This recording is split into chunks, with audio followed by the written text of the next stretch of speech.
The time is Britain, 1846. The party consisting of Jacob Donner, George Donner, James F. Reed, and their family and hired hands set off on a treacherous journey to California.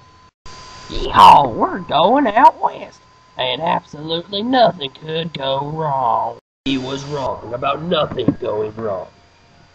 Due to a bad shortcut and a bad snowstorm, the party was thrown off schedule by a few weeks, which led to them running out of food. Been told of the Hastings cutoff shortcut. Now that this route had not been tested, and even though other groups tried to convince the party to take the proven route, the Donners decided to take the cutoff. So cold, so hungry. People keep dying. Yeah, we should probably send some people to California for help. Goodbye, everybody.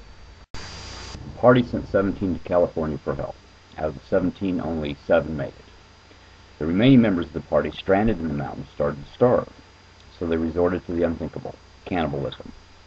Those who didn't died of starvation.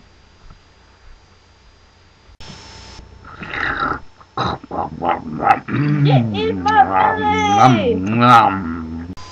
See, what people failed to remember about the Donner Party was that they were in a very desperate situation. I mean, if you were in this situation, what would you do?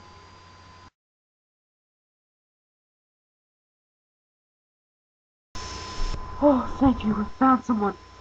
Please, the rest of my party needs help up in the mountains.